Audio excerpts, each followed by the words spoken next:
My good friend Blackburn George. How are you this fine morning? I think it's afternoon by you. It's a Saturday morning by me. How are you doing, George? Fantastic. Yeah, you're looking very well. Yeah, up early this morning, out for a walk with the dog. Fine feckle. The world's And just peachy. oh, you must be reveling in our defeat of Aston Villa, George. That must be the dogs have nothing to do with it. No, well, let's be straight. It was fucking brilliant watching good football. Yes, You it know, it was. was it was such a pleasant fucking change. I mean, I wasn't looking forward to it at all. And lo and behold, we played well and it was entertaining and it was fucking great. It was just like days of old where 9 times out of 10 you could enjoy the football. Uh, you can't complain. That's all you can ask for. I mean, we're not going to win the league. We're not going to challenge for top four, but we played good football. And that's all I want to watch. I want to watch good football. I want to watch a system that allows our good players to play well. And that was exactly what we got. Now, whether it was by good luck or good management, we'll talk about that later. But it was good. It was great. It was entertaining. I loved it. Absolutely loved it. I couldn't believe I was watching it in the first half. Especially, and it was interesting towards the end, George. But talking about a good system, and you should give the manager credit. I mean, he set up the players. He changed the system, George. In my Yes. opinion, I don't know if you agree with me, but he played a 4-4-2, a Yeah. more orthodox setup, and Yeah. it worked a charm. Yeah. Lacazette playing on the right to the right of Aubameyang was Yeah. was so much different from Pepe, and I know the Pepe supporters don't want to hear that. And the boy Tavares, he was forced to make a change, but he showed a different kind of progression. And he was more. It's to me he looked more effective. I know maybe that's premature, but most of all, George, talking about bringing out the best out of players, Smith Rowe was magnificent, and these are the three things that I took out of the match. There are more, absolutely more things, but from a Arsenal point of view, when you talk about a system allowing players to flourish, that is what I saw. I don't know if you agree with me. Oh, absolutely. And it was great. But if you if you go back to the preview we did, Yes, when he which I had don't told want, which us, I wanted to remind you, but I was waiting for a convenient moment. Go ahead. yeah, but he had told us how they would play, right? They expected us. They played three centre backs. They expected us to play our normal 4-2-3-1, Yes, where uh, we didn't progress the ball through midfield, yes, where uh, Tierney would be overlapping and spamming balls in, and the three centre backs would deal with that. right, And the Emperor would come across and play as a third centre back. And they would allow us space down the sides, and it would be ineffective because all we would do is spam balls in, right? And that's how they would set up to right. play our normal system. And let's be honest, that is our normal system. I agree with you They 100%, play George. every week, right? Right, Now, it turns out they played 4-4-2. right, So that left all the space down the sides. And we've now got two players who can play out down the side in Smith Rowe and on the other side, Saka. So the right. space that they're allowing us is being filled by good players now instead of not being filled by anybody except for Kieran Tierney occasionally getting down and lobbing the ball into the middle. So their system was set up to absolutely get destroyed by the surprise 4-4-2 that we played. And that is why I say you should give Arteta credit because he Now, right, shot okay. them. Yes, It shocked them. Yes. He absolutely shocked them. Or did he? Or did he? Well, because I think he surprised them, George. He played Lacazette because Lacazette had come on and done really well against whoever it was, Crystal Palace. Crystal Palace. when they sat back for the last 10 or 15 minutes, Lacazette come in and played well. There was a clamour to play him. He probably did enough to deserve to play, and he wanted to play him. So he did play him. He played him in the 2 with Aubameyang because he has to play Aubameyang. Yes. He's going to play Aubameyang. So his only alternative would have been to play him in Aubameyang out wide on the left and maybe Saka on the right. A system that's been proven not to work very well. And Tavares also surprised everybody because he was brought in for KT, which was not Arteta being clever. It was something he had to do because KT was by injury. And instead of spamming the ball into the middle like Tierney does, Tavares moved inside and linked up with players and created fucking havoc. Linked up with Smith Rowe. Linked up with Smith Rowe in particular. That's right. And down that side. So in the space that Villa had allowed us because they were expecting a different set of players, and we took advantage. So you can look at it 2 ways. Was Arteta creative and thought about that? If he thought about that, if he thought, I know, 4-4-2, Villa will expect us to play this, I will surprise them and we'll destroy them. If he thought that, brilliant. Every credit to him. But I suspect it was much good luck as good management that he set up in 4-4-2. And Tavares replacing Tierney gave us a whole different option down that side. Smith Rowe isn't a 10. He's not a 10. Yes. He wasn't asked to be a 10. He was played out wide, which absolutely suits him. He can run with the ball. He can move inside. He can move across the field. Perfect for him. Saka was back where he should be. On the right, George. On the right with space to operate. Yes. With space to operate. It all fell into place.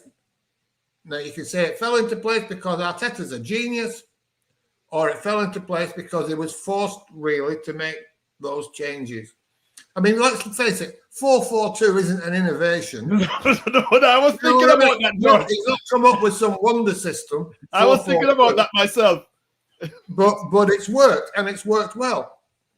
But it also raises other questions, right? If Aubameyang is so vital and has to play, why the fuck has he not been playing? Well, I don't. You mean in terms of being effective? Why has he not been picked? If he's that important to the system or to us, why has he not been picked? Right? Aubameyang, George, or you mean Lacazette? Sorry, not Aubameyang. Sorry, Lacazette. Oh, you're confusing me, George. Yeah, I'm easily confused. I'm easily confused, George. Confusing everybody. Lacazette, sorry. If Lacazette is so important to the system, why the fuck has he not been playing him? Correct. We're 2 years in. 2 years in. Yes. In fact, 3 if you count fucking Emery as well. Why has nobody realised that these two can play together? I remember watching us playing under Emery, and all the commentator used to say is, oh, they've got 2 top-class strikers who link up well together and play off each other. And we never used them in that way. I'm not so sure about that, George. You remember all that thing with the 2 of them shaking hands and bowing and all that shit? When was that? Isn't that on the Emery? That was Emery, wasn't it? Yes. I mean, they did play a bit. They did play a bit together. But under Arteta, that system was discontinued. And if you recall, when they were 3. Yes. They were in a 3, weren't they? Right. They've not played in a 2 before together. Right, a 3. Because they forced Pepe. They had to play Pepe after they bought him for £72 million, and therefore it became a 3, and it wasn't working. So he was sacrificed. Right. So anyway, if it begs the question, if Lacazette is so valuable, why has he not been playing? If he's so valuable, why is he running out of contract? And will it work when the team isn't set up perfectly to suit 4-4-2? You're not telling me now. I think 4-4-2 is our best option at the moment. Correct. Regardless. It's a quick reaction. It's a quick reaction, but it seems so. Regardless of who we play, I think it's the best option. With the players we've got, it allows our players to play in the best positions, all of them. Aubameyang, Lacazette, they're both number 9s, really, but Lacazette can play as a 10. Right. So that suits them. It suits Smith Rowe and Saka to be out wide and be able to move inside and influence the game from there. It suits Lokonga, Partey. It suits Partey to George because he doesn't have that heavy responsibility. He wasn't taking the ball off the keeper. That's right. You know, it suited him because he looked very comfortable in the system. And as a matter of fact, go ahead. It'll also suit Xhaka when he comes back. Yeah, so he's a very intelligent player and he can fit in. The left, we've got 2 good fullbacks now. So 4 at the back is good. And Ben White and Gabriel. Ben White had space. Ben White had space, George, repeatedly to step up into midfield, sometimes dribbling into the opposition box. We saw a different Ben White yesterday. I have to, I've been skeptical of him, but I could see what they saw in him. He because in the 4-4-2 he could step up and be comfortable because he had 3 other players behind him, and there was space for him to step up. In the other formation, he whenever he stepped up, he looked like a fish, a fowl, whatever, out of water. Go ahead, George. I think you're making a very excellent point. I don't think it's an immediate reaction. I think we look very comfortable in that 4-4-2. And by the way, George, the Emperor had more opportunities to overlap. Go ahead, my friend. So Gabriel also seems to have complemented Ben White. They seem like a good partnership, so it suits them. So 4-4-2, despite it being the most basic of all basic formations, that's my thought. It's a Sean Dyche, Sam Allardyce formation, basically, which is found. Don't forget, our greatest success as a football club was 4-4-2. It was 4-4-2. Right. Yep. We now say it was 4-4-1-1 because Dennis was more than a reserve striker. Yes. Yeah, but basically he was a striker, so it was basically 4-4-2. Arsenal always said the most efficient use of the pitch, the area, is 4-4-2. I was thinking that myself, George. And we didn't. But the problem is, we know it has limitations. You're right. So if we play that system, which again, I'm saying it works. It worked last night. You could see it. It was there for all to see. That was different gravy compared to what we've seen for 2 years, 3 years. Mm-hmm. And it worked. But will it work if you're playing, say, Manchester City? Well, yeah. Who will want to dominate the midfield? Who will want to flood the midfield? Yes. And it'll be like 5 against 2. Right. And then what will happen is Smith Rowe and Xhaka will have to come into midfield to try and complement the numbers, make the numbers up, which will leave space out wide for their fullbacks to bomb forward and take the piss. Yes. So it worked yesterday. I think it's our best system going forward, but it'll be fucking picked apart against certain other teams. Right. Because that's why everybody doesn't play 4-4-2 anymore. If it was a system Chelsea, I could imagine that Chelsea tearing us apart with that system as well. Yeah, possibly. But we had teams that played more 3 or 4 in the middle against us when we played 4-4-2 under Arsenal, and they didn't pull us apart as a rule. But we had Patrick Vieira and Gilberto Silva, right, who are a whole different fucking ball game. Than what we're now. Stambila, But Congo, and regardless, Partey. I mean, I don't want. I'm not going down the negative route at all. Last night, whether by luck or good fortune or whatever the reason was, he got it right and it worked. And it was fucking brilliant. And I think it can work against a lot of teams. And I don't think it'll work against all of them. We will have to make adjustments to it. But it certainly gets the best out of our players. And Smith Rowe in particular, he was unbelievable. Yeah. And flourished. He flourished. Because he's not a 10. He's not a 10. If you shoehorn him into being a 10, he'll not be as good. He'll still be able to do it. Yes, because he's a good player. But not to the extent that he did last night. Last night he looked good enough to play for any team in the league. Right. That's how good he looked. Well, George, the Saudis might have their eye on him. George, I will say though, I'm going to share with the audience my concern though. In that game, when Smith and his coaches figured it out, they came out in the second half with a 4-4-2 formation. They went 4 at the back, and they instantly, George, they were much better. Of course. Right? And I looked at the stats, even though we still had a little bit more possession, they had more shots, they had more attempts, they had, and towards the end when that boy Jacob Ramsey came on, they got the goal, and they got another chance to scramble in the box. But we were 3 up, Shotta. Yes, we were 3 up. I know. If they hadn't changed, if they hadn't changed the system, they would still have come into it more in the second half because we wouldn't have been playing with the same intensity because you can't for 90 minutes.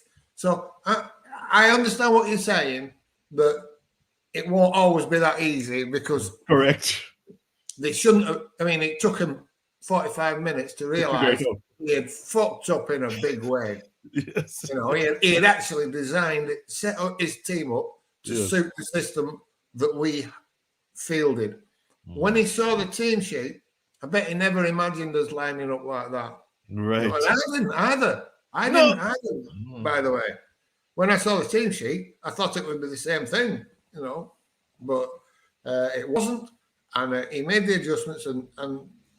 But I'm not bothered about that. I think once you're 3-0 up, it's of very little consequence how much you dominate play and how many chances you create from there on in. As long as you're not conceding a lot of goals, you've done your job. And I think we did the job in the first half.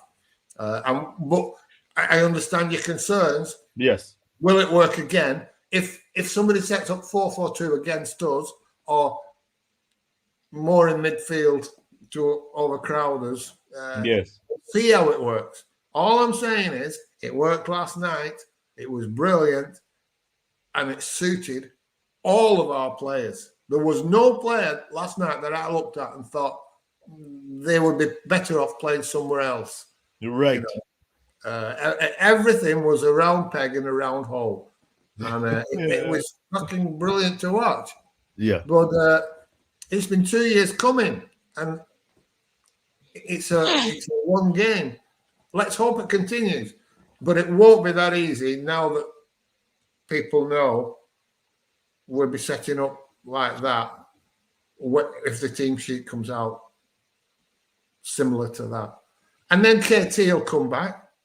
And the system won't be as effective with him in because he won't be linking up the same and moving inside and running into the box as much as Tavares did yesterday. I'm not saying he's not a good player. I'm not saying he's not better than Tavares.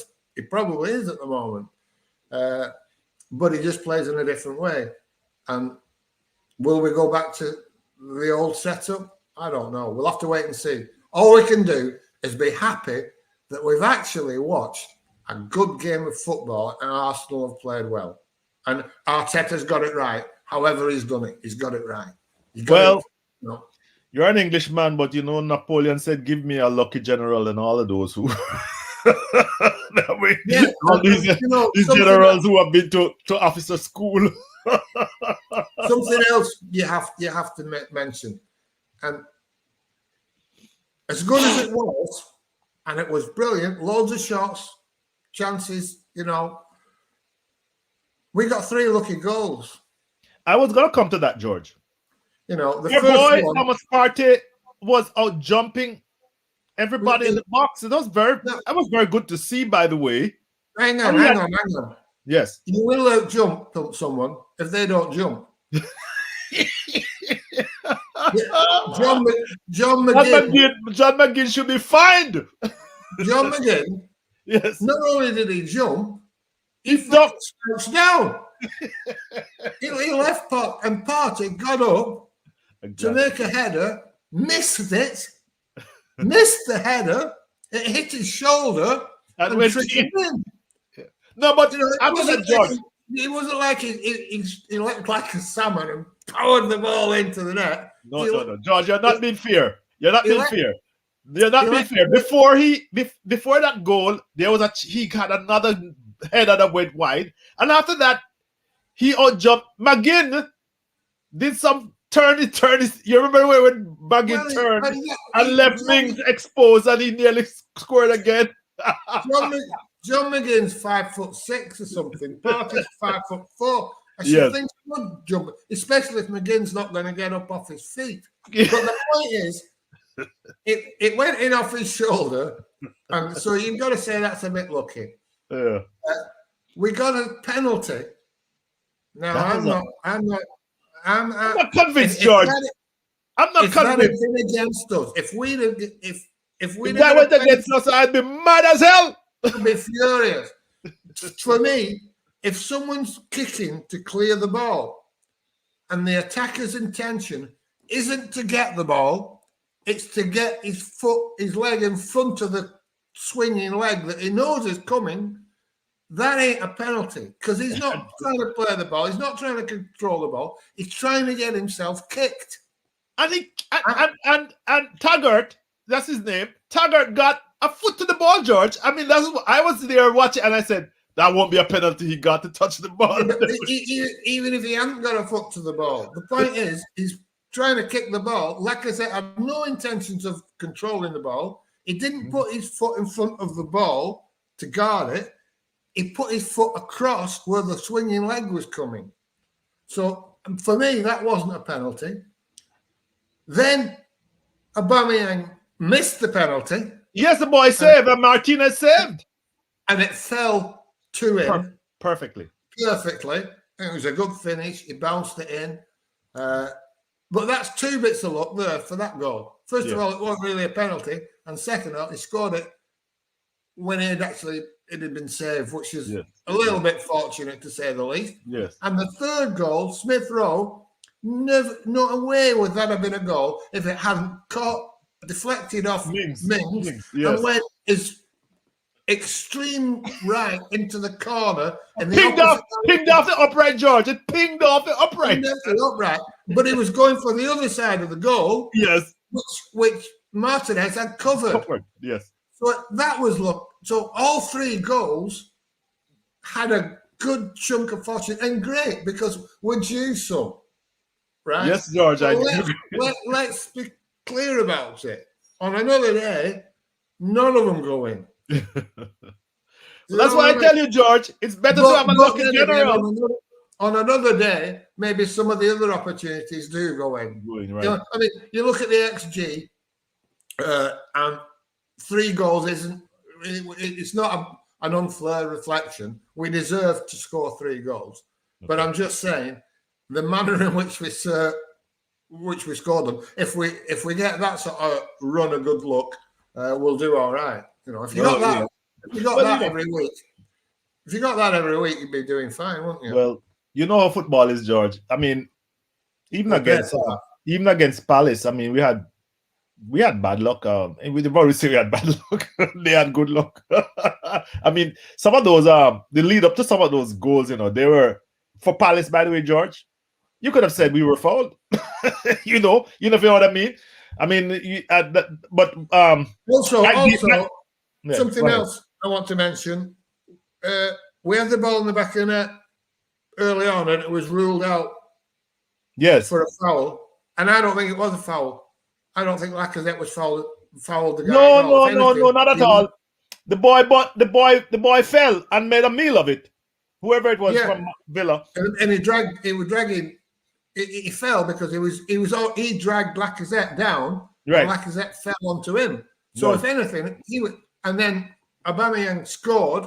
For me, that was a goal. Another good goal. So, and a good goal. So we might have been lucky with some of the others, but we're fucking unlucky there. And that was early on. Right. That was the first. That would have been the first goal, and that after 10 minutes or something. Right. That makes a big difference. That puts us in charge after 10 minutes instead of 25 minutes. So we were unlucky there. So I'm not saying we don't deserve to win. I think we did deserve to win, and the score was a fair reflection of the game. But what I'm saying is the 3 goals, each and every one of them had a good chunk of good fortune. It's like if you're a poker player and you hit on the river, you know, and there was a 30% chance of you getting the right card, but you know. So it's not completely lucky, but it's a bit fortunate that you bluffed your way out. That you got your club that you needed to flush. Yes, you know, George. I'm not going to belabor this. I think it's very interesting. It's going to see what Arteta does after this. I will say this: the fans were really not. The fans were not optimistic. In fact, very pessimistic about this game. You went to the big old YouTubers and big bloggers and podcasters. They were all over Arteta. But I thought the reaction was good. And I think we also fell into that trap. We, in our podcast on Friday morning, said it was going to be a 2-0 defeat and so on and so forth, not recognizing that the players would, and Arteta would... Yeah, they would respond. It's just human nature. Not recognizing that we didn't know what we were fucking talking about. Yeah. And we need to recognize that and be humble about it. I mean, sometimes, yeah. But nobody's who's unhappy. Yeah, People have been criticizing Arteta. I've been criticizing him because we haven't seen this. Right. We just haven't seen it. Not because we don't want it.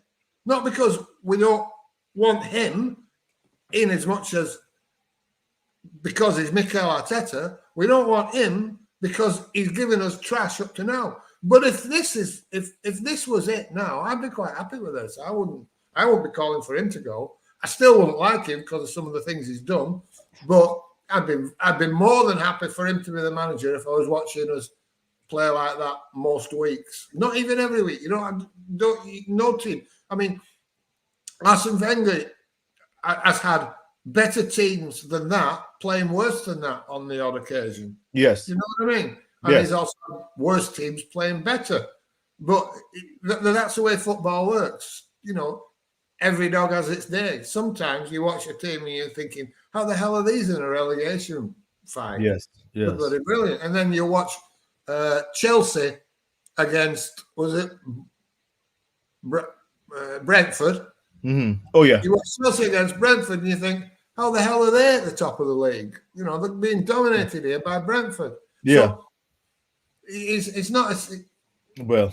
You have good days and bad days, but yesterday was a great day, and I really thoroughly enjoyed it. And I'm happy for every player in the team.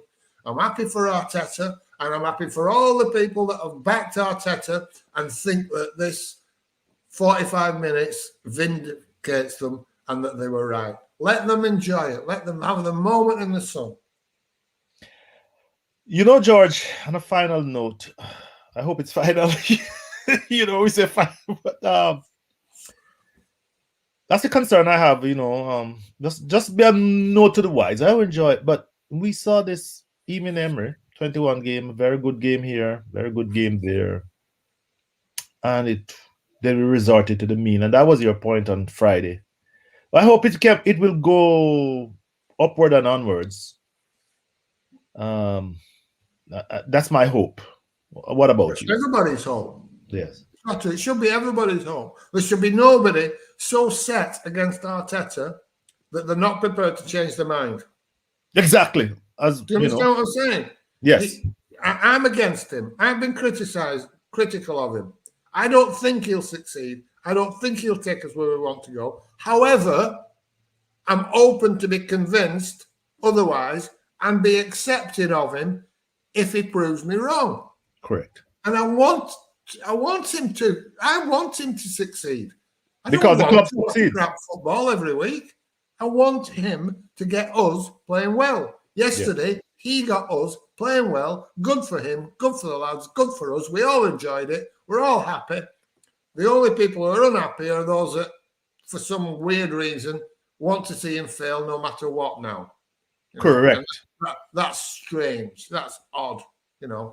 That's George, I would say this long may continue, but just for a note, for the record, neither of us, and neither Ehab nor anybody that's come on this site, have adopted the Arteta out Arteta out till I die. You know that that was the whole thing.